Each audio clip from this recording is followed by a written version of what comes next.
చెప్పారు. ఆ టైంలో కొంతమంది దైవజనులు, దేవుణ్ణి నమ్ముకున్న వాళ్ళు వెళ్ళి ప్రార్థన చేస్తే దేవుడు సజీవుడిగా బతికించాడు అతన్ని. బతికిన తర్వాత దేవుడి కోసం మంచి నిర్ణయం తీసుకున్నాడు. నేను బతికితే మాత్రం నీ సేవ చేస్తాను ప్రభు అనుకున్నాడంట. ఇక ఇండస్ట్రీని మొత్తం వదిలేస్తాను అనుకున్నాడాయన. పాత మూవీల్లో వస్తది. బాగా పాత మూవీల్లో ఎడిటింగ్ మిక్కిలినేని గోపాలరావు గారని చెప్పని వస్తది. మొన్న రీసెంట్‌గా ఒక ఆయన మక్బుల్ గారని చెప్పి రాజమండ్రి ముస్లిం ఆయన సేవకులు. ఆయన చూపించారు నాకు. ఆయనే చెప్తున్నారు, "మీ తాతయ్య సాదాసీదా మనిషి కాదమ్మా" అని ఆయన చెప్తున్నాడు. అలాంటి వ్యక్తిని దేవుడు పట్టుకున్నాడు. అంతా తగ్గిపోయింది. తన భార్య దగ్గరికొచ్చాడు. "అమ్మాయి, యేసు ప్రభు నన్ను బ్రతికించాడు. సామర్లకోట కాకినాడ దగ్గర అక్కడ నేను పరిచర్య చేయడానికి వెళ్తున్నాను రా" అంటే అప్పుడు తన భార్య అందంట, "ఛీ! నేనా? కులం కాని కులంలోకి వెళ్ళావు. మతం కాని మతాన్ని అంటించేసుకున్నావు. నేను ఇక్కడుండి చచ్చిపోతానేమో గానీ నీతో రానని" చెప్పేసింది ఆవిడ. ఓ మాటతో చెప్పాలంటే కొంతమంది ఈ మధ్య నాతో కలిసినోళ్ళు వాళ్ళు చెప్తున్నారు, "మీ తాతయ్య గారికి ఎంత ఆస్తుందో తెలుసా? 9 కోట్ల పైనే ఆస్తుందంట ఆయనకి. అంత ఆస్తిని, భార్యని వదిలేసి దేవుని కోసం సామర్లకోటలో అన్యుల మధ్య నిలబడి కొన్ని వందలాది మందిని దేవుని కోసం త్రిప్పాడండి ఆయన. హల్లెలూయా! అలా ప్రభు కోసం త్రిప్పబడిన తర్వాత దేవుడు మాట్లాడాడు, "గోపాల్, నా నిమిత్తం నువ్వు ఏజెన్సీ ప్రాంతం అడవుల మధ్యకెళ్ళి నువ్వు సేవ చేయాలి" అన్నాడు. "వెళ్తాను ప్రభా" అని చెప్పి దేవుడి దగ్గర మాట తీసుకున్న గోపాలరావు గారు బయలుదేరారు. అది 1990. ఆ సమయంలో అడవుల ప్రాంతానికి ప్రయాణమై వెళ్తున్నారు. ఇప్ ఇప్పుడు నేను చెప్పే ప్రాంతం ఒక కట్టుకథో లేకపోతే ఎక్కడో చదివిన పెట్టకథలో అయితే కాదు. ఇది నిజంగా జరిగిన వాస్తవాలివి. ఒకవేళ మీరు నమ్మకపోతే నాతో ఇప్పుడు కారు ఖాళీగానే ఉంది, రావచ్చు, తీసుకెళ్తాను ఖచ్చితంగా. నేను చెప్పే ప్రతి మాట వాస్తవం. సిస్టర్ సుమలత అని కొడితే నా యూట్యూబ్ ఛానల్ ఉంటది. అందులో అక్కడ జరిగే మొత్తం మా మా ఆ ప్రాంతాలు అవన్నీ కూడా కనిపిస్తాయి మీకు. అయితే గోపాలరావు గారిని దేవుడు ఆ ప్రాంతానికి నడిపించాడు. చెడుపు, చిల్లంగి, చాతబడితనం, మనుషుల వశీకరణ, మనుషుల రక్తం తాగుతారు, మనుషులు పచ్చి మాంసాన్ని తింటారు అక్కడ. అయితే ఆ ప్రాంతానికి గోపాలరావు గారిని దేవుడు వెళ్ళమని చెప్తే వెళ్ళడానికి సంసిద్ధం అయిపోయాడు. అతను వెళ్తున్న అడవిలోకి వెళుతున్నప్పుడు ఒక పెద్ద పులి ఎదురుపడిందంట. ఆ పులిని తప్పించుకొని ఆయన ఆ ప్రాంతానికి వెళ్ళడానికి ఒక రోజంతా పట్టిందంట. కానీ దేవుడు దానికి ఆహారంగా అవ్వనివ్వకుండా దేవుడు ఆ సేవకుడిని కాపాడాడు. అలా అయిపోయిన తర్వాత ఇప్పుడు ఆయన చేరుకోవలసిన ప్రాంతం ఒక ఒక ప్రాంతం, ఒక గ్రామానికి ఆయన చేరుకోవాలి. అయితే ఆ చుట్టుపక్కలంతా ఎలా ఉండేదంటే చెడుపోళ్ళు అనేవాళ్ళు ఉంటారు. వాళ్ళు ఎలా ఉంటారంటే వితౌట్ డ్రెస్, నగ్నంగా ఉంటారు, బట్టలుండవు వాళ్ళకి. అయితే అక్కడ ఇళ్ళు మీది మామూలుగా మీది కొంచెం ఎడారులుగా ఉన్నాయి. మాది ఇలా ఉండదు. మొత్తం అడవి. ఎటు ఎటు చూసినా అడవే. ఎటు చూసినా కొండలు, చెట్లు, ఎటు నుంచి ఏమొస్తదో తెలీదు అన్నట్టు అంత భయమేస్తది. అయితే అక్కడ ఇళ్ళు అక్కడక్కడ ఉంటాయి. 10 ఇళ్ళుంటే ఒక ఊరు, 20 ఇళ్ళుంటే ఒక ఊరు, 5 ఇళ్ళుంటే ఒక ఊరు. చిన్న చిన్న గూడెలు అంటారు కదా! అవన్నమాట అవక్కడ. అయితే అలా నివాసం చేస్తున్న ఆ ప్రాంతంలో జరిగిన ఒక సందర్భం ఏంటంటే, అక్కడ 2 నిమిషాలు మనిషి చేతబడి చేయగలడు. కళ్ళల్లో కళ్ళు పెట్టుకొని చూస్తే 2 నిమిషాల్లో మనిషి వశీకరణ అవుతాడు. ఆ వ్యక్తిని ఇటు వశీకరణ చేసుకోగలరు. ఏం చేయమంటే అది చేస్తారు. అలా అయిపోతారు. చెడుపోళ్ళు అన్నవాళ్ళు నగ్నంగా ఉంటారు. వితౌట్ డ్రెస్, బట్టలుండవు వాళ్ళకి. వాళ్ళు ఒక విద్య నేర్చుకుంటారు.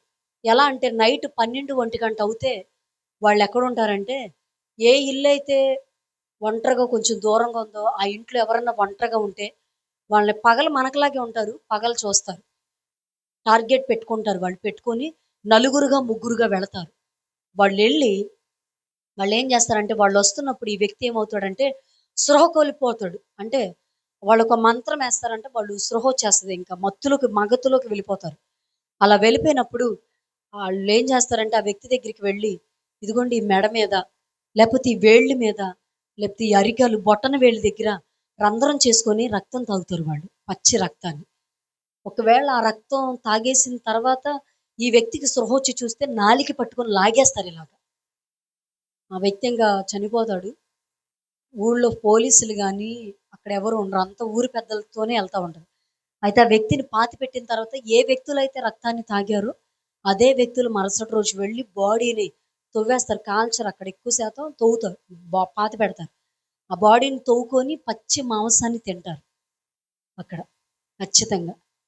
ఆ మాంసాన్ని తింటారు. ఆహ్, మొత్తం పూర్తిగా వాళ్ళు పంచుకొని తింటారు అలాగా. పచ్చి మాంసాన్ని తింటారు వాళ్ళు. మొన్న రీసెంట్‌గా నేను ఒక ప్రాంతానికి వెళితే అసలు అన్నం తినడంట ఇంక మాంసాన్నే తింటాడంట ఎవరన్నా చచ్చిపోతే. ఆ శ్మశానాల దగ్గరే ఉంటాడంట ఆయన.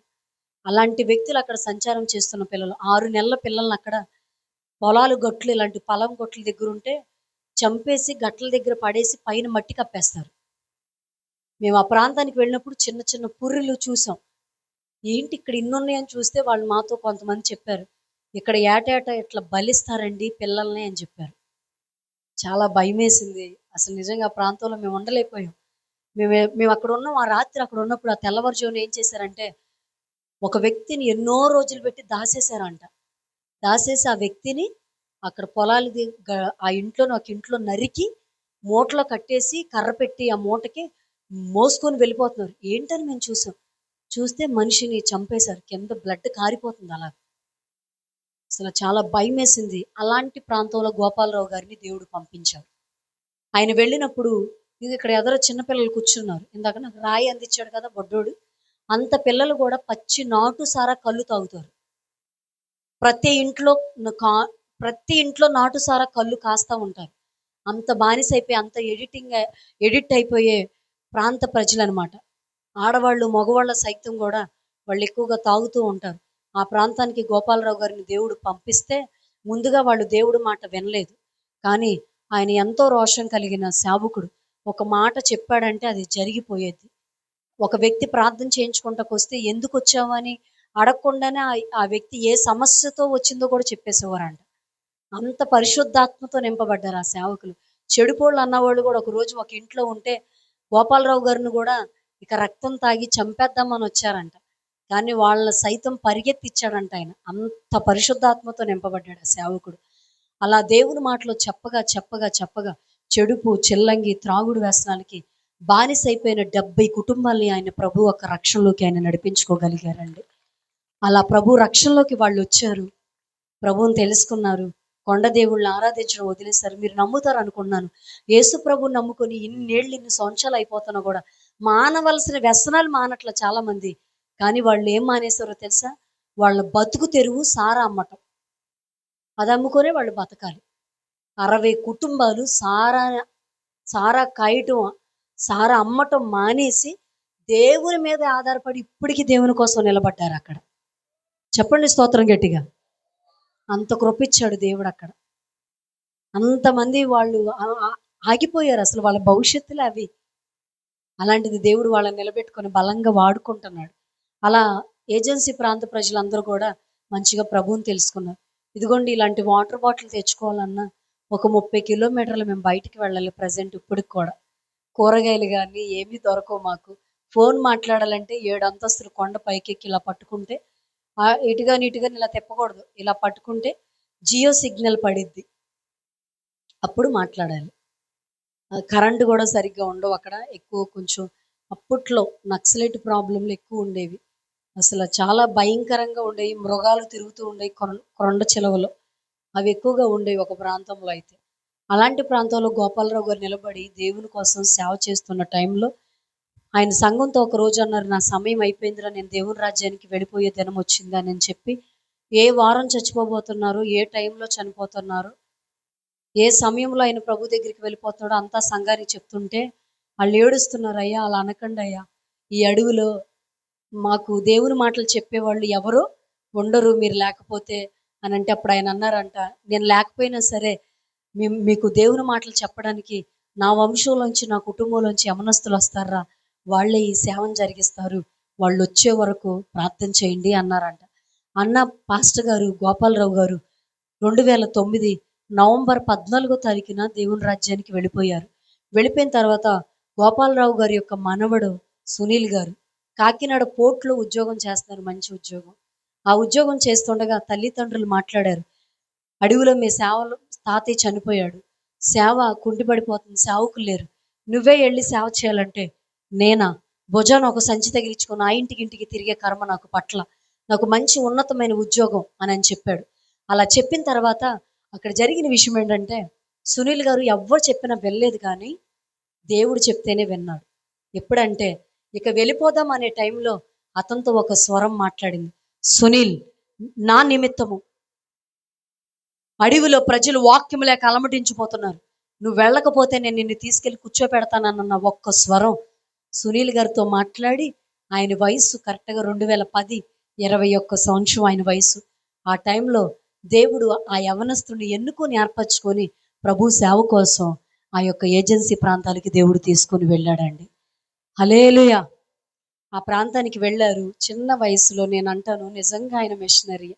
అమ్మో, ఆయన ఎలా చేశాడో నాకు ఇప్పటికీ అసలు ఆశ్చర్యం అనిపిస్తూ ఉంటుంది. చాలా భయంకరం. ఇప్పుడే అసలు ఒక్కోసారి ఎందుకు వచ్చిందిరా బాబు ఈ అడవి, వెళ్ళిపోతే బాగుండు అనిపిస్తుంది. కానీ మేము మనుషులు పిలిస్తే ఏర్పరచుకోబడాల. మేము దేవుడు పిలిస్తేనే అక్కడ సేవ చేయగలుగుతున్నాం, అడవిలో ఉండగలుగుతున్నాం. అట్లాగా సేవ చేస్తున్న టైంలో నన్ను పెళ్ళైన 15 రోజులకి, నా పెళ్ళై సునీల్ గారి సేవలోకి వెళ్ళిన తర్వాత 5 చోట్ల పరిచయం జరిగిస్తున్నారు. ఆయనకి 25 సంవత్సరాలు వచ్చినాయి. అప్పుడు నన్ను ఇచ్చి వివాహం చేశారు. పెళ్ళైన 15 రోజులు మాత్రమే అత్తయ్య వాళ్ళ ఇంటి దగ్గర ఉన్న సుమ బట్టల సదురు ఏజెన్సీ వెళ్ళాలి అన్నారు. సేవ చేయాలనే ఆశ బాగా, ఎప్పుడు వెళ్ళిపోతానని. అయితే బయలుదేరి వెళ్తున్నాము. వాస్తవానికి అడవులు కానీ కొండలు కానీ కొండ ప్రాంత ప్రజల్ని నేను ఎప్పుడూ చూడలేదు. మొదటిసారిగా నా జీవితంలో ఎదురుపడిన సందర్భం అది. రంపచోడవరం నుంచి పందిరిమావుడని లోపలికి నన్ను తీసుకొని వెళుతుంటే అడవులు చూసి నాకు భయం వేసింది. ఆయన అన్నారు, ఏంటి అని అన్నారు. నాకు భయం వేస్తుందండి అన్నాను. ఏం అవ్వదు సుమా అన్నారు. జంతువులు ఉంటాయా అన్నారు. ఉంటేలే, మనల్ని ఏం చెయ్యులే అన్నారు. అమ్మో, నన్ను త్వరగా తీసుకెళ్ళండి అన్నాను. ఒక పెద్ద కొండ ఎక్కించారు. ఆ కొండ ఘాటి దాటి అక్కడ నుంచోబెట్టి, అదిగో మనం అన్ని ఊర్లు అన్ని కొండలు దాటి వచ్చామన్నారు. నాకైతే చాలా దడ వచ్చేస్తుంది, తొందరగా ఇంటికి తీసుకెళ్ళండి అన్న. వెళ్ళిపోయాం. మా ఊరు వచ్చేసరికి సుమ, అదిగో అదే మన ఇల్లు అని అన్నారు. బండి దిగి బ్యాగ్ పట్టుకున్నాను. లోపలికి నేను ప్రవేశించక మునిపే నాకు ఎదురు పడిన ఇల్లు పెద్ద తాటాకిల్లు. ఆ ఇంటి చుట్టూరు, ఆ ఊరు చుట్టూరు చాలా పెద్ద కొండలు ఉన్నాయి. చుట్టూరు కొండలు ఉన్నాయి. నా బ్యాగ్ తీసుకొని ఇంట్లోకి వెళ్ళాను. ఏడవడం మొదలు పెట్టాను. ఎందుకు ఏడుస్తున్నావు అమ్మా అన్నారు. మీ అమ్మ గుర్తొచ్చిందా అని చెప్పాను. ఎందుకంటే ఫోన్ సిగ్నల్స్ ఉండవు, ఆయన దగ్గరే ఫోన్ ఉండేది. కొండకెళ్ళి ఫోన్ చేద్దాంలే అన్నారు. అయ్యో, నేను అందుకు ఏడవట్లేదు అన్నారు. మరి ఎందుకు ఏడుస్తున్నాను? మా మామయ్యోళ్ళు నా వివాహ విషయంలో ఇక సంబంధాలు తేము, నీకేం చేయమన్నారండి. మనుషులు మర్చిపోయినా నన్ను దేవుడు మర్చిపోలేదు అన్నాడు. ఏం చేశాడు సుమా అని అడిగితే అప్పుడు నేను చెప్పాను, ఆల్రెడీ ఈ తాటేకిల్లుని, ఈ చుట్టూ ఇక్కడ ఉన్న కొండల్ని నేను వివాహం అవ్వకముందే నా దర్శనంలో నేను ప్రార్థన చేస్తుండగా నా దేవుడు నాకు చూపించాడండి అని. హల్లెలూయా. చూసారా, నేను అంటాను, నేను కట్టుకథలా చెప్పట్లా. నా భవిష్యత్తు ఏంటేసయ్యా, నా జీవితం ఏంటేసయ్యా అంటే జరగబోయే పరిస్థితి నీకు చూపిస్తాడు ఖచ్చితంగా. నేను ఈ విషయం చెప్పను కానీ నేను ఎలా చనిపోతున్నానో కూడా చెప్పాడు దేవుడు. నా జీవితం ఎలా వెళ్ళబోతుందో కూడా చెప్పాడు. అది నేను మనసులో ఉంచుకున్నాను, అది బయటికి చెప్పకూడదని చెప్పి. ఆ టైంలో నేను చాలా ఏడ్చుకున్నాను. ఆ ఇంట్లో మనుషులు మర్చిపోయినా నా దేవుడు మర్చిపోలేదు. ఆ రోజు నేను ప్రార్థన చేస్తుండగా ఏ తాటాకిల్లునైతే చూశాను, ఏ కొండలనైతే చూశానో అదే ప్రాంతానికి దేవుడు నన్ను తీసుకొని కూర్చోపెట్టాడు. సునీల్ గారు నాతో అన్నారు, సుమా నాకు ఒక ప్రమాణం చేస్తావా అన్నారు. ఏంటండి అని అడిగితే, ఇక్కడున్న విశ్వాసులు అంటున్నారు, అమ్మగారు సిటీ నుంచి వస్తున్నారు, ఈ పల్లెటూరులో ఈ కొండల మధ్యలో ఆవిడ ఉండదు, వెళ్ళిపోతారా అంటున్నారు. నన్ను వదిలేసి, పరిచర్ను వదిలేసి వెళ్ళిపోతావా అన్నారు. నేను ఆయనతో చెప్పాను, 600 సరే, ఏం జరిగినా మిమ్మల్ని ఈ పరిచర్ని వదిలేసి వెళ్ళనండి అని. భర్తకి జీవితంలో లైఫ్లో నువ్వు ఒక మాట ఇచ్చావంటే భార్యలారా, అందుకే ప్రభు చెప్పాడు, భార్యలారా మీ భర్తలకి లోబడి ఉండండి. ఆడు తాగుబోతాడైనా తిరిగిపోతాడు ఎలాంటోడైనా పర్లా, వాళ్ళకి లోబడి దయచేసి కాపురం చేయండి. భయంకరమైన వ్యక్తులు సైతం మార్చి దేవుడు గొప్పగా నిలబెట్టి వాడుకుంటాడు మీ జీవితాన్ని. నా సంఘంలో అలా ఉన్న వాళ్ళు చాలామంది ఉన్నారు, మార్చుకున్న వాళ్ళు కూడా ఉన్నారు అలాగే. అయితే ఆ టైంలో నా భర్తకి నేను లోబడి చెప్పిన ఒకే మాట, ఎన్ని పరిస్థితులు వచ్చినా నేను నిలబడతానని ఒక ప్రమాణం చేశాను. అయిపోయింది. అలా అయిపోయిన తర్వాత ఇక మా సేవ ఎదరికి వెళ్తుంది, పరిచర్లో ముందున్నాం. నా పరిచర్ని చూడడానికి మా నాన్నగారు వచ్చారు. చూసి ఏడవడం మొదలు పెట్టారు. ఎంత భయంకరమైన అడివా బాబు, మా అమ్మ ఇక్కడ ఉండలేదు బాబు, మీరు కాకినాడలో ఉండి వారం వారం ఇక్కడికి రావచ్చుగా అని అన్నారు. లేదు నాన్నగారు, మేము ఇక్కడే ఉండి సేవ చేయాలి అని చెప్పాను మా నాన్నగారికి. అయితే చాలా ఏడ్చారు మా నాన్న, ఎందుకంటే నేనంటే బాగా ఇష్టం. నేను నిద్ర లెగించగానే నా ముఖం చూడాలి ఆయన. అట్లా ఉండేవారు మా నాన్నగారు. అయితే అలాంటిది మా నాన్నగారు ఏడవడం మొదలుపెట్టారు. తర్వాత అక్కడున్న పరిస్థితులన్నీ మా నాన్నగారికి తెలిసింది. ఘాటీలుంటాయి అక్కడ. ఇట్లా అప్ అండ్ డౌన్‌లుంటాయి కదండీ! ఇలా కొండలెక్కేటప్పుడు అటు ఇటు చెట్లుంటాయి. ఆ చెట్ల మధ్య మనుషుల్ని లాక్కెళ్ళిపోయేవాళ్ళుంటారు. ఎప్పుడు పడితే అప్పుడు అడవిలోకి నైట్ టైమ్ వెళ్ళాలి. మరి పరిచర్య కదా! సేవకులు ఒక చోట ఉండడానికి ఉండదు. అయితే అది మా నాన్నగారికి తెలిసింది. బాబు నేనొక కారు కొనిస్తాను అది తీసుకోండి. మీరు కారు నేర్చుకోండి అని చెప్పారు. ఎందుకు మావయ్య వద్దంటే, బాబు ఇలా మనుషులు లాక్కెళ్ళిపోతారంట కదా! ఎనకాల మా అమ్మయ్య కూర్చుంటది. బాబు మీరు కారు తీసుకోండి బాబు అని చెప్పన్నారు. సర్లే తీసుకున్నాం మంచిగా మా ప్రయాణం మా జీవితం వెళుతుంది. ఇలా వెళ్తున్న టైంలో మా నాన్నగారు బాగా దేవుడికి దగ్గరైపోయారు. ఎంతగా అంటే ఒకరోజు నాకు ఫోన్ చేసి అంటున్నారు, "అమ్మ ఒక లారీ తీసుకున్నారు. దాన్ని అమ్మేసి నేను గూడా నీ పరిచర్యలోకి వచ్చేస్తాను" అన్నారు. అసలు ఆ మాట విన్న నాకు చాలా ఏడుపొచ్చింది. ఏంటి మా నాన్నగారేనా అనుకున్నా. అంతగా ప్రభు మా నాన్నగారిని మార్చారు. ప్రభు సేవ చేస్తాను అనే పరిస్థితిలోకి. అయితే లారీ తీసుకొని మా నాన్నగారు డ్రైవర్‌ని పెట్టుకొని ప్రయాణాలు చేస్తూ ఉండేవారు. మహబూబ్ నగర్, నాగపూర్, తర్వాత కరీంనగర్, హైదరాబాద్ ఇలా ఈ ప్రాంతాలకి లోడ్లు వేసుకొని డ్రైవర్‌ని తీసుకొని వెళుతూ ఉండేవారు. ఇలా వెళ్తున్న టైంలో ఒకరోజు మా నాన్నగారు నాకు ఫోన్ చేసి, "ఈ పరిచర్ని వదిలేసి నేను గూడా వచ్చి నీతో సేవ చేస్తానమ్మా" అన్నారు. "ఏంటి నాన్న మీరు సేవ చేస్తారా?" అంటే, "అవునమ్మా నేను గూడా వచ్చేస్తాను. నీకు తోడుగా ఉంటాను" అన్నాడు. చాలా ఏడ్చుకున్నాను ఆ మాట విని. ఇంతగా దేవుడు మార్చాడా అని. అందుకే ఇందాక మీకు కూడా చెప్తున్నాను. ఉపవాస ప్రార్థనలో ఉన్న శక్తి ఎలాంటి మొండి హృదయాలనైనా దేవుడు మార్చగలడు. ఎలాంటి మొండి దెయ్యాలనైనా విడిపించగలడు. ఆ ప్రార్థన అంత శక్తి. ఆ శక్తి కోసం నీకు సేవ ఎవ్వరు అక్కర్లా. నువ్వు విశ్వాసం ఉండి నీలో వదులుకోవాల్సినవి వదులుకొని మోకాళ్ళేసి కన్నీళ్లతో అడుగు నువ్వు ప్రార్థన. నిమిషంలో దేవుడు సమాధానాన్ని ఇవ్వగలిగిన సమర్థుడు ఆయన. అలాంటి పరిస్థితిలో మా నాన్నగారు లారీ తీసుకొని మహబూబ్ నగర్ వెళ్తున్నారు. వెళ్ళి తిరిగి వచ్చేస్తున్నారు. ఒక చోట లారీ ఆగిపోయింది. ఆగిపోతే దానికి సంబంధించిన పార్ట్స్ తీసుకొని ఒక బొలోరో వ్యాన్ ఎక్కారు. ఎనకాల డిక్కీ అందులో కూర్చున్నారు.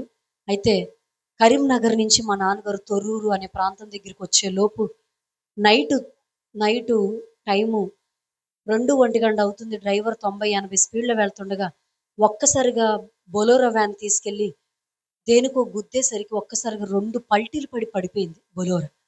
కూర్చోవడంతోనే ఎదర ఇంకొక అబ్బాయి డ్రైవర్ పక్కకు పడిపోయి పారిపోయాడు. ఇంకొక అబ్బాయి కాలు చెయ్యి ఇరికిపోయింది. వెనకాల కూర్చున్న మా నాన్నగారు పడతంతోనే ఇలా బోర్ల పడేసరికి డాక్టర్ ఇంజిన్ వచ్చి నాన్నగారు తల మీద పడిపోయేసరికి చిన్న మెదడు చిరిగిపోయి స్పాట్‌లో మా నాన్నగారు ప్రభు దగ్గరికి వెళ్ళిపోయారండి. మా నాన్నగారు లేని లోటు మాకిప్పటికి ఎవ్వరూ తీర్చలేరది.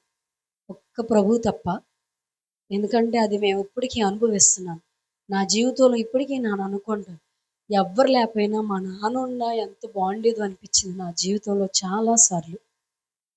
ఒకళ్ళతో మాట పడే ఎంత బాగా ఉన్నా సరే, మాటలు భరించలేని పరిస్థితి నా జీవితంలోకి వస్తున్నప్పుడు, మా నాన్నుంటే ఎక్కడికన్నా నన్ను తీసుకెళ్ళేవాడు. ఎక్కడైనా నా పక్కన మా నాన్న ఉండేవాడు అనిపించింది నాకు. ఆ టైంలో మా నాన్నగారు ప్రభు రాజ్యానికి వెళ్ళిపోయారు. 6వ నెల ప్రెగ్నెంట్‌తో ఉన్నాను నేను ఆ టైము. మా నాన్నగారు అయితే బాడీని తీసుకొచ్చారు. సమాధి కార్యక్రమం చేసేసాం. తిరిగి నేను ఏజెన్సీ వచ్చేసాను. 6వ నెలతో ఉన్నాను. అమ్మ నాతో పాటు వచ్చేసారు. అన్నయ్యకి నాకు పెళ్ళైన 8దో నెలకే పెళ్ళైపోయింది. సొంత మేనమామ కూతురునిచ్చి పెళ్లి చేశారు. అయితే ఏజెన్సీకి వెళ్ళాను. మా ఇల్లు తాటేకిల్లు. అయితే ఇప్పటికీ తాటేకిల్లే. ఎందుకంటే అక్కడ ఏజెన్సీ ప్రాంత ప్రజలకి ఇల్లు కట్టుకోవడానికి అవకాశాలు ఇవ్వరు వాళ్ళు. వాళ్ళు ఒప్పుకుంటేనే మనం ఇల్లు కట్టుకోవాలి. లేకపోతే వాళ్ళు ఒప్పుకోరు. వాళ్ళు ఇక్కడే ఉండిపోతారు. ఇట్లా స్వతంత్రించేసుకుంటారు అనుకుంటారు. అయితే ఇక్కడ జరిగిన విషయం ఏంటంటే నన్ను తీసుకొని వెళ్ళిపోయారు. మా చర్చి చాలా చిన్నది. అందులో ఒక మంచం వేస్తే నేను పడుకున్నాను. అమ్మ అంది, "బాబు సుమకి 9దో నెల వచ్చేసింది. రేపే తీసుకెళ్ళాలంటే" సునీల్ గారు అన్నారు, "అత్తయ్య రేపే నేను సుమని హాస్పిటల్‌కి తీసుకువెళ్తాను. బట్టలు సదిరేయండి" అన్నారు. ఆర్కెస్ట్రా వాళ్ళు వచ్చేయమనండి. నేను ఇంకొక 5 నిమిషాల్లో ముగిచ్చేస్తాను. ఆ టైంలో జరిగిన విషయం ఏంటంటే నేను పడుకున్నాను. లెగిసి 1:00, 2 అవుతుంది. బాత్రూమ్‌కి వెళ్ళాను. వెళ్ళి వచ్చి మంచం మీద పడుకున్నాను. పడుకున్న నేను ఫిడ్సొచ్చేసి గురకవాత వచ్చి గర్భంతో ఉన్న నేను మంచం మీద నుంచి పడిపోయాను. పడిపోయేసరికి ఫిడ్స్‌తో కొట్టుకుంటున్నాను. అమ్మ, సునీల్ గారు లెగిసారు. ఏడ్చేస్తున్నారు వాళ్ళు. నన్ను కారులో ఎక్కించుకొని బయట 30 కిలోమీటర్ల అడవిలోంచి బయటికి వెళ్ళాలి. రంపచోడవరం గవర్నమెంట్ హాస్పిటల్కి తీసుకెళ్లారు. వాళ్ళు నన్ను చూసి, ఈ అమ్మాయి పరిస్థితి చాలా సీరియస్గా ఉంది, అంబులెన్స్ ఇచ్చి పంపిస్తాం, రాజమండ్రి తీసుకెళ్ళండి అంటే రాజమండ్రి తీసుకెళ్లారు. అక్కడి నుంచి రాజమండ్రి నేను వెళ్ళేసరికి బీపీ కంట్రోల్ అవ్వట్లేదని చెప్పి కాకినాడ గవర్నమెంట్ హాస్పిటల్కి పంపించారు. నా తల్లి నాతోనే ఉంది. అంబులెన్స్ నుంచి కూడా నన్ను దింపలేదు. ఏంటి కేసు అని అడిగారు. ప్రెగ్నెంట్తో ఉన్న అమ్మాయి అండి, ఫిడిస్తో ఇలా ఉన్నదంటే ఇంటికి తీసుకెళ్ళిపోండి, బ్రతకతో అమ్మాయి చచ్చిపోతుంది అని చెప్పన్నారు. అయితే అమ్మ ఆ రోజు వాళ్ళందరినీ కాళ్ళ ఏళ్ళ పట్టుకుని బతిమలాడాడు. డాక్టర్ గారు దయచేసి జాయిన్ చేసుకోండి, మా అమ్మాయికి తెల్లవారు నుంచి ఇలా వస్తుంది అని చెప్పి ఎంతో ఏడ్చింది మా అమ్మ. అయితే వాళ్ళు ఒప్పుకోలేదు. మా మావయ్య గారు కాకినాడలో ఉంటున్నారు. వాళ్ళు వచ్చి రికమెండేషన్ చేస్తే వాళ్ళు జాయిన్ చేసుకున్నారు. అయితే వాళ్ళు చెప్పిన మాట, తల్లి అయినా బిడ్డ అయినా ఒక్కళ్ళే బతుకుతారు అని అన్నారు. సాయంత్రం నాకు నార్మల్ డెలివరీ అయ్యింది. సులువు కాన్పు అయ్యింది. ఆ సులువు కానుపులో 3 కేజీల పాప నా కాళ్ళ దగ్గర చనిపోయి పుట్టింది. ఆ పాపను తీసి సునీల్ అయ్యగారికి ఇచ్చేశారు. నేను ఆ పాపను చూడలేదు. అయితే 3 నెలలు అయిపోయింది. హాస్పిటల్ నుంచి మేము వచ్చేసి 3 నెలలు గడిచిపోయింది. మళ్ళీ పరిచర్యకి వెళ్ళిపోయాను. సునీల్ గారు ఆయన్ని వదిలిపెట్టడం నాకు అస్సలు ఇష్టం ఉండేది కాదు. ఎప్పుడైనా సరే భార్య ఖచ్చితంగా భర్త దగ్గరే ఉండాలి, దూరంగా ఉండకూడదు. మా తమ్ముడు కూడా రీసెంట్గా మ్యారేజ్ అయింది. మా తమ్ముడు తన భార్యను తీసుకొని వచ్చాడు. నేను మా తమ్ముడికి అదే చెప్పా, ఎప్పుడు సుమతిని ఒంటరిగా వదలొద్దు అని. ఖచ్చితంగా అక్కడే ఎడబాటు అనేది వచ్చిందా, అపవాది అక్కడే చొరపడతాడు అని. ఆ టైంలో సునీల్ గారిని వదిలిపెట్టి ఉండలేక నేను వెళ్ళిపోయాను. మళ్ళీ 2019లో నేను ప్రెగ్నెంట్తో ఉన్నాను. అయితే సునీల్ గారు అన్నారు, ఇక్కడి నుంచి వెళ్ళిపో అమ్మా, ఈ అడవి నీకు పడట్లేదు, ఈ ఏరియా నీకు పడట్లేదు అని అంటే తిరిగి నేను రాజమండ్రి వెళ్ళిపోయాను. చూస్తుండగానే అక్కడికి వెళ్ళిన తర్వాత 2020 మార్చి 4వ తారీఖు నాకు డెలివరీ డేట్ ఇచ్చారు. ఆ డేట్ ఇచ్చిన తర్వాత సునీల్ గారు నన్ను చూడడానికి వచ్చారు. సుమ, రేపే హాస్పిటల్కి వెళదామన్నారు. ప్రార్థన చేసుకొని పడుకున్నాం. తెల్లవారుతుండగా నాకు నొప్పులు స్టార్ట్ అయినాయి. అయ్యేసరికి హాస్పిటల్కి వెళుతున్నాం. అయితే డాక్టర్ చూసి అన్నారు, బయట స్కానింగ్ సెంటర్కి వెళ్ళండి, స్కాన్ చేయాలి అన్నారు. స్కానింగ్ చేసే సెంటర్కి వెళితే వాళ్ళు స్కానింగ్ చేశారు, రిపోర్ట్స్ ఇచ్చారు. ఏంటి అని అడిగితే లోపల బేబీ కదలికలు లేవండి అన్నారు. అదేంటి అని అడిగితే లోపల అసలు కదలటం లేదు బేబీ అని చెప్పి రిపోర్ట్స్ వచ్చినాయి. ఆ రిపోర్ట్స్ తీసుకొని డాక్టర్ దగ్గరికి వెళ్ళాను. సునీల్ గారు నాతో అంటున్నారు, ప్రార్థన చేసుకో సుమా, ప్రార్థన చేసుకో అని అంటున్నారు. నేను చాలా డల్ అయిపోయాడు ఆయన. 9 నెలల్లో నా కడుపు చాలా పెద్దగా ఉంది. అలా కడుపు పట్టుకొని నేను హాస్పిటల్కి వెళ్ళాను. డాక్టర్ రిపోర్ట్స్ చూశారు. చూసి మళ్ళీ చెక్ చేసి అన్నారు, సారీ సునీల్ గారు, లోపల బేబీ చనిపోయిందండి అన్నారు. చనిపోయి తల్లి కడుపుకి అడ్డంగా ఇలా తిరిగిపోయిందండి. ఈ అమ్మాయికి పెద్ద ఆపరేషన్ చేసి బేబీని బయటికి తీయాలి అని చెప్పన్నారు. ఆపరేషన్ థియేటర్లోకి తీసుకెళ్లారు. పెద్ద ఆపరేషన్ చేశారు, నాకు మత్తు ఇంజెక్షన్ ఇచ్చి. అయితే 4 కేజీలు బాబు పుట్టాడు. వాడు చనిపోయాడు. అయితే వాడిని తీసి ఒక బేషనీలో పడుకోబెట్టారు. వాడిని చూస్తున్నారు ఎలా చనిపోయాడని. తల్లి పేగు ఈ గొంతుకి, ఈ హార్ట్కి వాడు ముడేసుకోవడం వల్ల వాడికి ఊపిరాడక చనిపోయాడు. డాక్టర్లు చెప్పింది ఏంటంటే, వాడు చనిపోయి 2 రోజులు అయింది. లోపల బిడ్డ పాయిజన్ అవుతున్నాడంట, గ్రీన్ కలర్లోకి వస్తున్నాడంట. అసలు నొప్పొచ్చి ఈ అమ్మాయి రాకపోతే ఈ అమ్మాయి కూడా చచ్చిపోయేది అని చెప్పన్నారు. అలా దేవుడు 2 సార్లు నా ప్రాణాన్ని కాపాడారు. కానీ నా బిడ్డలిద్దరిని నేను చూడలేదు. ఇలా అయిపోయిన తర్వాత హాస్పిటల్ నుంచి నేను ఇంటికి వెళ్దాం అనేసరికి మరో వార్త వచ్చింది. అదేంటంటే అన్నయ్య అన్నారు, చెల్లి అమ్మకి అస్సలు ఆరోగ్యం బాగోట్లేదు, హాస్పిటల్కి తీసుకెళ్తే బ్రెయిన్లో నరాలు వాసిపోతున్నాయి అన్నారు. అమ్మకి సడన్గా ఏదైనా చెప్తే ఫ్యూచర్లో ఆవిడ పిచ్చిదైపోద్ది అని చెప్తున్నారు, అమ్మకి ఏం చెప్పకూడదు చెల్లి అన్నారు. అసలు ఆ టైంలో నాకు ఏమీ అర్థం కాలేదు. ఓదార్చడానికి, నా బాధ చెప్పుకోవడానికి కూడా అమ్మ పరిస్థితి అలా అయిపోయింది. ఆ టైం అలా ఉంటుండగా 3 నెలలు గడిచిన అనంతరం తిరిగి నేను పరిచర్య కోసం సునీల్ గారి దగ్గరికి వెళ్ళిపోయాను. వెళ్ళిపోయిన తర్వాత గట్టిగా పట్టుకొని ఏడ్చారు. సుమ, నన్ను వదిలేసి ఎక్కడికి వెళ్ళకు సుమ, మనకి పిల్లలొద్దు, ఎవరొద్దు, సంఘమే మన పిల్లలు అని చెప్పన్నారు. తప్పకుండా అండి, నేను మిమ్మల్ని వదిలేసి వెళ్ళను అని చెప్పన్నారు. అలా అయిపోయిన తర్వాత రోజులు గడుస్తున్నాయి, నెలలు గడిచినాయి. నా బాబు చనిపోయిన 4 నెలలకి జరిగిన ఇంకొక సందర్భం ఏంటి అని అంటే, నా లైఫ్లో ఈ జీవితం ఇట్లా వెళ్ళిపోతుందా అని అనుకోలేదు. నేను ఎప్పుడు కూడా ఊహించుకోలేదు. కానీ దేవుడు నాకు చూపించారు. కానీ చూపించిన అది జరగదేమో అనుకున్నాను. కానీ ఆ టైంలో నాకు జరిగిన విషయం ఏంటంటే 2020 సెప్టెంబర్ 7వ తారీఖు రాత్రి మా ఇంట్లో కరెంట్ లేదు. అయితే సునీల్ గారు అక్టోబర్ మీటింగ్స్ వస్తున్నాయి సభలు పెట్టాలి ఇలాగే అని అన్నారు. జనరేటర్ పాడైపోయింది, దాన్ని బాగు చేయించి తీసుకురావాలి అన్నారు. సర్లే అని చెప్పి అన్నాను. ఆ రోజు మేమిద్దరం మా ఇంట్లో కరెంట్ లేదు, చిన్న క్యాండిల్ పెట్టుకొని భోంచేస్తున్నాం. ఆయన నాతో అంటున్నారు, సుమా నేను లేకపోయినా నువ్వు ఉంటావా అని అడిగారు. ఈ రాత్రి కాలంలో ఇవేం మాటలండి అని అడిగాను. లేదమ్మా నాకు చెప్పు అన్నారు. నేను లేకపోయినా ఇక్కడే ఉంటావా అని అడిగారు. ఉంటానండి అన్నాను. అయితే ఇక్కడున్న ఏజెన్సీ ప్రాంత ప్రజల్ని ఏమీ అనొద్దు సుమా, వాళ్ళు అమాయకులు, వాళ్ళకి ఏమీ తెలియదు, వాళ్ళని ప్రేమిస్తే ప్రేమనే చూపుతారు అని చెప్పన్నారు. అలాగే ఉండాలి నువ్వు అన్నారు. ఖచ్చితంగా అండి నేను అలాగే ఉంటానని చెప్పి ఆ రోజు ఆయన మాట ఇచ్చాను. అలా అయిపోయిన తర్వాత సుమ నాకు చర్చిలో పడుకోవాలనిపిస్తుంది అన్నారు. సర్లే అని చెప్పి అన్నాను. ఇద్దరం చర్చిలోకి వెళ్ళాం. ఒక ట్రాక్టర్ బాడీని తీసుకొచ్చి జనరేటర్ని ట్రాక్టర్ బాడీకి తగిలించుకొని పెట్టుకున్నారు. రాత్రి పడుకున్నాము, తెల్లవారిపోయింది. నాకన్నా పొద్దున్నే లెగిసి స్నానం చేసి నన్ను లేపారు. సుమ కాఫీ పెట్టు, నేను బయలుదేరి వెళ్తాను, దాన్ని బాగు చేయించి తీసుకురావాలి అన్నారు. సర్లేని చెప్పి సంఘంలో ఇద్దరు యవనస్తులు తీసుకొని బయలుదేరుతున్నారు. మధ్యాహ్నం వచ్చేస్తానమ్మా, భోజనం వండేసే అన్నారు. నేను అన్ని ప్రిపేర్ చేస్తున్నాను. ఆ జగ్గంపేట 70 కిలోమీటర్లో మా ఊరు నుంచి జనరేటర్ని ఆ ట్రాక్టర్ బాడీకి తగిలించుకొని ఇద్దరు యవనస్తులు తీసుకొని వెళ్ళారు. వెళ్ళి జనరేటర్ 2 రోజుల తర్వాత రమ్మన్నారంట. 2 రోజుల తర్వాత బాగు చేసి ఇస్తామని చెప్తే ట్రాక్టర్ వేసుకొని వచ్చేస్తున్నారు. ఈలోపు నేను ఇంటికాడ భోజనం అన్నీ ఏర్పాటు చేశాను. మా ఇల్లు రోడ్డు పక్కనే ఇలాగా మెట్ల మీద కూర్చొని చూస్తున్నాను. నా దగ్గర ఫోన్ లేవు. ఒకవేళ ఫోన్ చేయాలంటే కొండెక్కాలి. ఆయన దగ్గరే ఫోన్ ఉంది. అయితే నేను చూస్తున్నాను. అప్పుడే లెగిసి ఇంట్లోకి వెళ్ళాను. వెళ్ళేసరికి వర్షం పడుతుంది. నాకు అనిపిస్తుంది ఆయన తడిచిపోతాడేమో అని. ఆ టైంలో ఒక అబ్బాయి బండి మీద తడుచుకుంటూ వచ్చాడు. అమ్మగారు అమ్మగారు అని పిలిచాడు. బయటకు వచ్చాను. ఎవరయ్యా అన్నాను. సునీల్ అయ్యగారు అన్నాను. లేరు తమ్ముడు, ఇలాగ వెళ్ళారు, వచ్చేస్తారు అన్నాడు.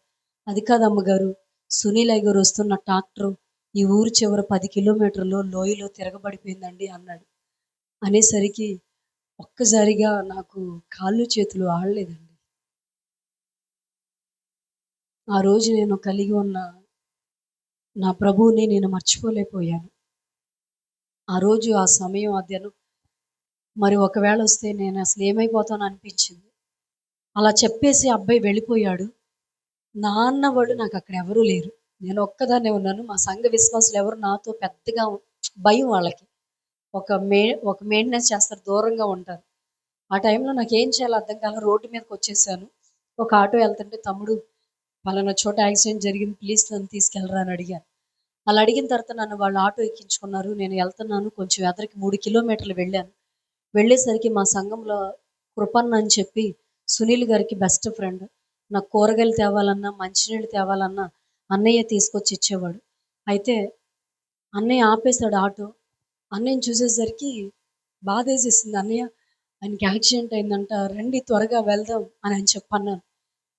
ఆయన ఏమీ మాట్లాడతలే, ఆయన పిచ్చోళ్ళలాగా అయిపోయాడు. అప్పటికి అన్న తల్లిని పోగొట్టుకొని ఉన్నాడు. వాళ్ళ నాన్న చనిపోయాడు, తల్లి కూడా చనిపోయింది. సునీల్ గారు అంటే చాలా ఇష్టం అన్నయ్యకి. నేనన్నా మమ్మల్ని ఎంతో బాగా, సేవకుల్ని ఎంతో బాగా లక్షలు ఖర్చు పెడతాడు నా కోసం, పాస్టర్ గారి కోసం.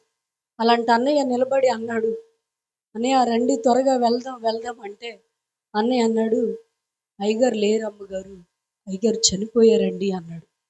అనేసరికి ఒక్కసారిగా నేను రోడ్డు మీద కూర్చుని పోయానండి. నా నోటేమిట అమ్మ అన్న కూడా నాకు ఏడుపు రాలేదు, కానీ యేసయ్య అని గట్టిగా అరిచేశాను. నువ్వు లేకపోతే నా ఊపిరి ఆగిపోద్దేమో అని చెప్పి నేను చాలా గట్టిగా అరిశాను. లెగిశాను, త్వరగా నన్ను అక్కడికి తీసుకువెళ్ళండి అని చెప్పాను. ఆ ప్లేస్కి నేను వెళ్ళాను. వెళ్ళేసరికి చాలామంది ప్రజలు అక్కడ చాలామంది కాదు, కొంతమంది ప్రజలు అక్కడ ఉన్నారు. ఒక 50 మంది, ఒక 40 మంది ఉంటారు అంతే. అయితే అదొక పెద్ద లోయ.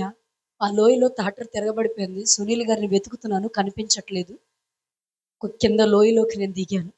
దిగేసరికి ట్రాక్టర్ కింద అడుగు బాగాన సునీల్ గారు ఒక్క చెయ్యి ఒక్కటి ఇలా కనిపిస్తుంది. అదొక్కటే నేను గుర్తుపట్టాను. నేను గట్టిగా అరిచాను. వాళ్ళందరూ ఏజెన్సీ ప్రాంత ప్రజలు. ఊరికి 2-3 కిలోమీటర్లో జరిగింది ఆ దృశ్యం. గట్టిగా అరిసి వాళ్ళందరికీ చెప్తున్నాను, దండం పెడతానన్నా, నాకెవరూ లేరు ఆయన తప్ప. దయచేసి ఆయన్ని లాగొచ్చు కదా, ఆయన బతికే ఉంటాడు, ప్లీజ్ మీకు దండం పెడతాను, బయటికి తీయండి అని చెప్పి నేను అరుస్తున్నాను. కానీ ఆ సమయంలో వాళ్ళు అన్నారు, చాలా కర్రలు పెట్టాం కానీ బాడీని బయటికి తీయలేకపోతున్నాం అని చెప్పి అన్నారు. అలా అయిపోయిన తర్వాత క్రొక్లేన్ వచ్చింది. అక్కడ జరిగిన అబ్బాయిని నేను అడుగుతున్నాను. వాడికి ఆల్రెడీ తల పగిలిపోయి 7 కుట్లు పడ్డాయి అన్నారు. అబ్బాయి అక్కడ ఉన్నాడు. చిన్న ఎలా జరిగిందని చెప్తే ఎదర చక్రం వెళ్ళిపోయింది. వెనకాల చక్రం వెళ్తుండే ఒక్కసారి దిగబడి ఇలా ట్రాక్టర్ పైకి లేసేసరికి ఒక అబ్బాయి బండ మీద పడి తగల పగిలింది. ఇంకొక అబ్బాయి బండ కింద ట్రాక్టర్ పడుతుంది, ఆ ఇంజిన్లోకి వెళ్ళిపోతున్నాడు అనగా సునీల్ గారు దూకి అబ్బాయిని పక్కకు తోసేలోపు ట్రాక్టర్ వచ్చి అమాంతంగా ఆయన మీద పడేసరికి వెళ్ళి బండ మీద పడటంతో ట్రాక్టర్ వచ్చి ఆయన మీద పడిపోయి తల పగిలిపోయి ఎముకలన్నీ ఇరిగిపోయి సునీల్ గారు ప్రభు రాజ్యానికి వెళ్ళిపోయారు. ఆయన వయసు 28 సంవత్సరాలు. ఆయనకంటూ ఆధార్ కార్డు లేదు, రేషన్ కార్డు లేదు, ఏ బ్యాంక్ అకౌంట్ లేవు. ప్రభు కోసం బతికి సేవ చేశారు ఆయన. క్రొక్లేన్ వచ్చింది, బాడీని తీసి పోస్ట్ మార్టంకి పంపించారు. నేను ఇంటికి వచ్చేసాను. ఈ మాట అమ్మకి తెలిస్తే ఇక అమ్మ ఒక్కతే పెద్ద ఆవిడి, ఎట్లా ఉంటుందో నాకు టెన్షన్ వస్తుంది. అమ్మ వచ్చేసింది, ఒక గోడ కత్తుకుపోయి కూర్చుంది. నా బంధువులు వచ్చారు, నా స్నేహితులు వచ్చారు, నా మేనత్త కూతురు వచ్చి అంటుంది, అత్త నువ్వే విధవరాలు అంటే, నీ కూతుర్ని చిన్న వయసులో విధవరాలు చేసేసారు, ఈ అడివేంటి, అడుగు ప్రజలేంటి, బట్టలు సదిరేంటి, తీసుకెళ్ళిపోదాం, వేరే పెళ్లి చేయొచ్చు, అది ఇదని చెప్పి మాట్లాడుతున్నారు. మా విశ్వాసులందరూ నన్ను అలా చూస్తున్నారు. సునీల్ గారి బాడీ రానే వచ్చింది. అక్కడే స్నానం చేయించి పెట్టులో పెట్టి తీసుకొచ్చారు. ఇలాంటి టేబుల్ మీద పడుకోబెట్టారు, నన్ను పిలిచారు. నేను ఒక్కటే అడిగారు, యేసయ్యా ఆయన్ని నేను చూసినప్పుడు నా ఊపిరి నిలబడేలాగా నాకు సహాయం చేయండి. నేను ఆయన మీద పడితే నా ఊపిరి ఆగిపోద్దేమో, ఆయన్ని చూస్తే నా గుండె ఆగిపోద్దేమో అనిపించింది. ఒకవేళ బహుశా నా లైఫ్లో మా నాన్న కూడా అలా నన్ను చూడలేదేమో, అంత ప్రేమ చూపించారు. అంటే భర్త అంటే ఇలా ఉంటారా అని అనిపించింది. మా చెల్లి వాళ్ళు కానీ మా తమ్ముడు వాళ్ళు వీళ్ళందరూ అంటారు, అసలు మీరు ఎప్పుడు కొట్టుకోవడం కానీ 5 సంవత్సరాలు, నా పెళ్ళైన 5 సంవత్సరాలకి ప్రభు దగ్గరికి వెళ్ళిపోయారు ఆయన. 5 పూర్తయి 6 వచ్చినాయి అంతే. 5 సంవత్సరాలు మాత్రమే నేను ఆయనతో ఉన్నాను. ఆ టైంలో ఆయన ప్రభు రాజ్యానికి వెళ్ళిపోవడం, అలా బాడీని తీసుకొచ్చి అలా లుంచోబెట్టారు, నన్ను అక్కడ నించున్నాను. చాలామంది ఏవేవో మాట్లాడుతున్నారు, నేను ప్రభువుని అడుగుతూనే ఉన్నాను. కానీ ఆ రోజు నా ప్రభు నన్ను తీసుకోమంటున్న నిర్ణయం, ఒకే ఒక్క స్వరం నాతో మాట్లాడుతుంది, ఒక ప్రేరేపణ నాతో మాట్లాడుతుంది, నా దైవజనుడు ముగించిన సేవా పరిచర్యను నువ్వు చేస్తావా అని. అదే మాట నాకు 2 సార్లు వినపడింది. గట్టిగా అరిసి చెప్పాలనిపించింది, కానీ చెప్పే అవకాశం నాకు అక్కడ ఇవ్వలేదు. కానీ నా పక్కనున్న అన్నయ్యని అడిగాను, అన్న ప్లీజ్ ఒక్కసారి నాకు మైక్ ఇవ్వండి, ఒక్కసారి నేను మాట్లాడతానంటే, ఇక్కడే మాట్లాడతావమ్మా ఈ బాడీ దగ్గర అన్న. ఇప్పుడు మాట్లాడలేకపోతే ఎప్పటికీ నేను మాట్లాడలేనండి, దయచేసి నాకు మైక్ ఇవ్వండి అంటే వాళ్ళు నాకు మైక్ ఇచ్చారు. సునీల్ గారు బాడీని చూస్తూ ప్రభువుని నా మదిలో పెట్టుకుంటూ నేను ఆ రోజు పలికిన మాట ఏంటంటే, సునీల్ గారు ఎక్కడైతే చనిపోయారో, ఎక్కడైతే సమాధి చేయబడుతున్నారో, నా బంధువులు నా స్నేహితులు నన్ను తీసుకెళ్ళిపోవాలని వచ్చారు. కానీ సునీల్ గారికి నా దేవుడికి నేను మాట ఇచ్చాను. మాట ఇచ్చిన రీతిగానే నేను వివాహం చేసుకోకుండా తిరిగి నా ప్రాంతానికి, నా స్వదేశానికి వెళ్ళిపోకుండా ఇదే ప్రాంతంలో నిలబడి ఈ ప్రజల కోసం నేను సేవ చేస్తాను, నా కోసం మీరు అందరూ ప్రార్థన చేయండి అని చెప్పాను. అలా చెప్పడంతోనే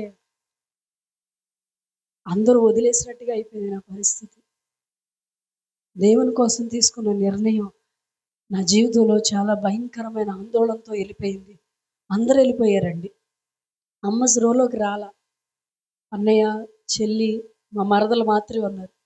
ఆ రోజు నాకు దుఃఖం ఆక్క సునీల్ గారి సమాధి కార్యక్రమం అయిపోయింది. అన్నయ్య దగ్గరికి వచ్చాను, అన్నయ్య సునీల్ గారు లేని లోటు నేను ఊహించుకోలేకపోతున్నాను, కానీ ప్లీజ్ రేపు ఈ కార్యక్రమం అయిపోతే మీరు వెళ్ళిపోతారు, కానీ ఒక మాట అడగాలనిపిస్తుంది చెల్లిగా అన్నారు. ఏంటి అన్నారు. అక్కడికి ఇక్కడికి వెళ్ళాలంటే నాకు ఎక్కడ తిరగాలో కూడా నాకు పెద్దగా తెలియదు అన్నయ్య, దయచేసి నాకు 2 నెలలు తోడుగా ఉంటారా ఇక్కడ ఉండి అని చెప్పన్నాను. ఆ రోజు మా అన్నయ్య అన్నారు, మా అన్నయ్య వాళ్ళ భార్య అంది, మేము కూడా ఇక్కడ సేవలోకి వచ్చేస్తాం వదిన, సునీల్ అన్నయ్య బ్రతుకున్నప్పుడు మీరింటికి పెద్దోళ్ళు, మీరు కూడా సేవ చేయాలి అని అన్నారు. నువ్వు ఎక్కడైతే సేవ చేస్తూ నిలబడుతున్నావో మేము కూడా వచ్చి సేవ చేస్తాం అన్నారు.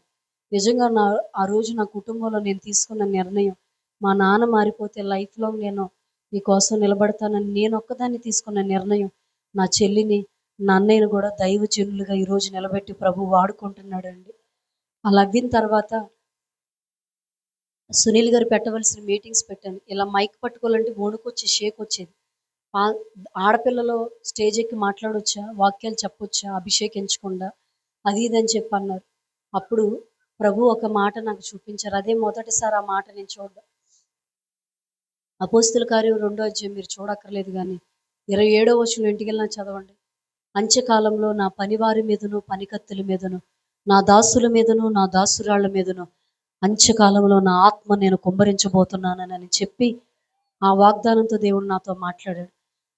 నన్ను 3 రోజులు ఉపవాస ప్రార్థనలో నేను నిలబడ్డాను. ఇలా మైక్ తీసుకున్నాను.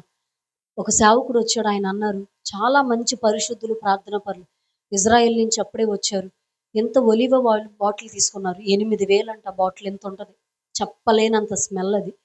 8,000 ఇజ్రాయెల్ దేశం నుంచి తీసుకొచ్చారు. అమ్మ, దేవుడు నిన్ను అభిషేకించమని చెప్తున్నాడు నీ సంఘం ఎదురుగా అని అన్నాడు. ఏడ్ చేశానండి, నేను అసలు అడగలేదు అండి. నేను అడగలే నన్ను అభిషేకించాలి అని. కానీ ప్రభు నా కోసం సిద్ధం చేసి తీసుకొచ్చాడు ఆ పాస్టర్ గారిని. అయితే సంఘం ఎదురుగా ఆ ఒలివ ఆయిల్ నా మీద పోస్తూ ఇలాగా ఆయన నా మీద చేయేస్తూ అంటున్నారు. వెంటనే ఇలా తీసేశాను. నా చెయ్యి మండిపోతుంది, మంట వస్తుంది. దేవుని అభిషేకం ఉంది ఈ బిడ్డ మీద, దేవుని కృప ఉంది. ఈ బిడ్డ అనేకులకి తల్లిగా ఉంటుంది. ఈ బిడ్డ ద్వారా అనేకులు రక్షించబడతారు. ఈ బిడ్డను దేవుడు బలంగా వాడుకోబోతున్నాడు అని చెప్పి ఆ రోజు నన్ను అభిషేకించాడు ఆయన. అభిషేకం దేవుడు ఈ రోజుకి నన్ను నిలబెడుతూనే వస్తున్నారు. అలా 2 రోజులు గడిచిన తర్వాత సంఘంలోకి రాని యవనస్తులు, రక్షణ పొందని యవనస్తులు, అసలు ప్రభు పరిచర్య ఏంటో తెలియని యవనస్తులు 3 రోజులు ముగింపు సభలో ఒక్క సునీల్ గారు మరణం 21 మంది యవనస్తుల్ని ప్రభు యొక్క రక్షణలోకి దేవుడు తీసుకొచ్చి నిలబెట్టాడండి. ఆ రోజు తీసుకున్న 21 మందిలో కూడా దేవుడు, నేను నమ్ముతున్నాను వాళ్ళు మంచిగానే ఉన్నారు. చాలా మంది అందులో ప్రభు కోసం సమర్పించుకొని దేవుని కోసం నిలబడ్డారు. ఇప్పటికీ కూడా ప్రభువులో కొనసాగుతున్నారు. దేవుడిచ్చిన మహాకృప. ఇదంతా అయిపోయిన తర్వాత నా సాక్షి యూట్యూబ్లోకి వెళ్ళిపోయింది. నన్ను ఊళ్ళో ఇంచి పంపించాలని చూశారు. నా సాక్ష్యం తీసుకెళ్ళి అక్కడక్కడ కట్ చేసి ఊరు పెద్దల్లో పెట్టి 70 మంది పురుషుల్లో పెట్టారు. అక్కడికి నన్ను ఊరు మధ్యలోకి తీసుకెళ్ళి నుంచోబెట్టారు. నువ్వు మా ఊరు గురించి ఎలా మాట్లాడావు, ఊళ్ళోంచి వెళ్ళిపోతావా లేకపోతే ఊళ్ళో ఉన్న మందిరం పడేస్తావా అని చెప్పి అడుగుతుంటే అప్పుడు నేను అన్నానయ్యా, దయచేసి మీ అందరికి ఒక మాట చెప్తాను. మా నాన్నగారు లేరయ్యా, నా పిల్లలిద్దరూ లేరు. జీవితాంతం ఆయనతోనే ఉండాలనుకున్నాను. ఆయన కూడా కోల్పోయాను. నా బంధువులు అందరూ వదిలేశారు నన్ను. మీరే నా సొంతోళ్ళుగా, నా బంధువులుగా బతుకుతున్నాను. నేను ఏదన్నా తప్పు మాట్లాడుంటే ఇక్కడ మీరు ఎంతమంది ఉంటే అంతమంది కాళ్ళు పట్టుకుంటానయ్యా. దయచేసి నన్ను ఈ ఊరు నుంచి పంపించొద్దు, నాకంటే ఇంకెవరు లేరు అని చెప్పి అన్నాను. ఆ రోజు వెంటనే ఆ ఊరు పెద్ద పైకి లేచి, నువ్వు ఇంటికి వెళ్ళిపో అమ్మా అని చెప్పి అన్నారు. వాళ్ళందరూ చాలా రివర్స్ అయిపోయారు ఆయన మీద. కానీ ఏ ఊరు పెద్దలైతే నన్ను ఆ ఊరిలోంచి పంపించాలనుకున్నారో అదే ఊరి పెద్దలు మొన్నే రీసెంట్గా నాకు ఇల్లు కట్టుకోవడానికి స్థలం ఇచ్చి, ఏ కార్యక్రమాలు జరిగినా వాళ్ళని సపోర్ట్గా దేవుడు అక్కడ నిలబెట్టి వాడుకుంటున్నాడండి ఇప్పటికీ కూడా. అలా దేవుడు ఆ కృపనిచ్చాడు. సునీల్ గారు 6 చోట్ల సేవా పరిచయం అప్పచేస్తే 2 చోట్ల నేను సేవా పరిచర్ని ప్రారంభించాను. ఇప్పటికీ 8 చోట్ల సేవా పరిచర్య జరుగుతుంది. నేను ఎంతగా ఎందుకు చెప్పుతున్నానంటే, మీ అందరు కూడా నా 2 చేతులు దండం పెట్టి చెప్తాను, వచ్చువాడు ఆలస్యం చేయకుండా వస్తున్నాడు. దేవుని కోసం మంచి నిర్ణయాలు తీసుకోండి. మీ బిడ్డలు మారాలని, మీ భర్తలు మారాలని, మీ కుటుంబ సభ్యులు మారాలని, వారు నిత్య నరకానికి వెళ్ళకూడదని, రక్షణ పొందాలని ప్రభు కోసం నిలబడండి. నా వయసు తిప్పి కొడితే 33 సంవత్సరాలు ఇప్పుడు నా వయసు. నేను నా భర్తను కోల్పోయి ఇప్పటికి 6 సంవత్సరాలు అవుతుంది. ఈ వెనకాల ఈ ఒంటరి ప్రయాణంలో ఎన్నో మాటలు, నిందలు, అవమానం. ఎవరు బండి ఎక్కడానికి ఉండదు.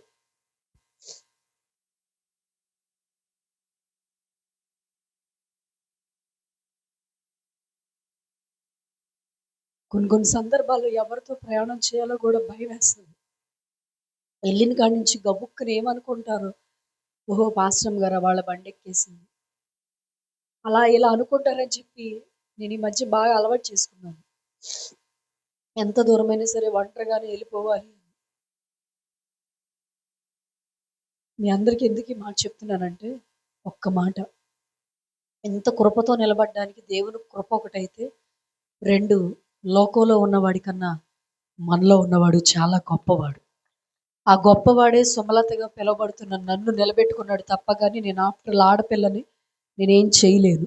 కానీ దేవుడు అన్నాడు, బలవంతులు సిగ్గుపరచడానికి బలహీనులు ఎన్నుకుంటానన్నాడు. జ్ఞానవంతులు సిగ్గుపరచడానికి జ్ఞానం లేనోళ్ళని నేను ఎన్నుకుంటానన్నాడు. ఆఫ్టర్ నేను 10th చదివాను అంతే. పెద్దగా ఏం చదువుకోలే నేను.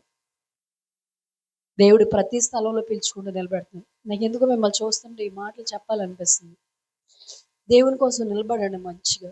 మంచి నిర్ణయాలు తీసుకొని వెళ్ళండి. 2027 భయంకరమైన కరువు రాబోతుంది. ఇంచుమించు జనాభా లెక్క చాలా మంది ఉన్నారు ప్రపంచంలో. 200 కోట్ల మంది ఒక వ్యాధితో చచ్చిపోబోతున్నారు. లాక్డౌన్ రాబోతుంది. ప్రపంచం లాక్డౌన్ రాబోతుంది. మీరు చూడండి, ఇవన్నీ మీకు గుర్తుండిపోతాయి ఖచ్చితంగా. సేవకులతో సైతం నేను చెప్తున్నాను, ప్రపంచంలో ఒక భయంకరమైన లాక్డౌన్ రాబోతుంది.